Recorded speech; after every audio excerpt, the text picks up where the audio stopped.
আবারও ভয়াবহ পথ দুর্ঘটনা। গাড়ির ধাক্কায় গুরুতরভাবে আহত অনিমেষ দাস নামের এক যুবক। ঘটনা বৃহস্পতিবার মানিকবান্ডার হরচন্দ্র স্কুলের সামনে দুর্ঘটনাটি ঘটে। ঘটনার বিবরণে জানা যায়, একটি অনলাইন মার্কেটিং কোম্পানির গাড়ি থেকে সামগ্রী নামাচ্ছিল অনিমেষ দাস নামে এক যুবক। তখনই দক্ষিণ দিক থেকে তথা কুলাই জেলা হাসপাতাল থেকে রোগী নিয়ে ফিরছিল একটি অ্যাম্বুলেন্স গাড়ি। জানা যায়, অ্যাম্বুলেন্সটি তখনই সজোরে ধাক্কা দেয় অনিমেষ দাসকে। মুহূর্তের মধ্যেই সে ছিটকে পড়ে যায়।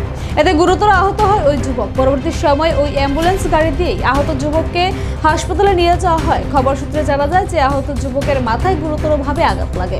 তাকে সাথে সাথেই ধলাই জেলা হাসপাতালে কুলাইয়ে রেফার করা হয়। কোথায় হয়েছে? কোম্পানি গাড়ি ছিল। কোম্পানি কি কোম্পানির? Company delivery company.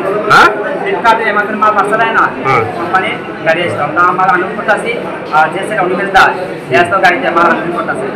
এই সময় আনন্দিক শেষ, এই সময় একটা অ্যাম্বুলেন্স আছে কুলাই দিক থেকে। সে গাড়ির উপরে ছিল? না না, গাড়ির ভিতরে। ভিতরে? গাড়ির ভিতরে, অরিজিনালি ভিতরে আসলো। আর এটা গাড়ি হচ্ছে কুলাই থেকে। আপনার গাড়িটা মানে কি গাড়ি আসছিল? অ্যাম্বুলেন্স আসলো। কুলাই থেকে আসে অ্যাম্বুলেন্সে আমাদের গাড়িতে সাইডে দরজা আছে না, দরজাটা গাড়ি দিয়েছে। আর দরজাটা এমন স্পিডে লেগেছে, ও যেহেতু নামতে ছিল তার মুখে লাগছে? মুখে কপালে মাথায় লেগেছে। লেগে ঘটনা কোন জায়গায় হয়েছে? মানিকবান্ডা কোন জায়গা? হরচন্দ্র স্কুলের সামনে। হাসপাতালে কে নিয়ে আসলো? তার নাম কি? অনিমেষ দাস।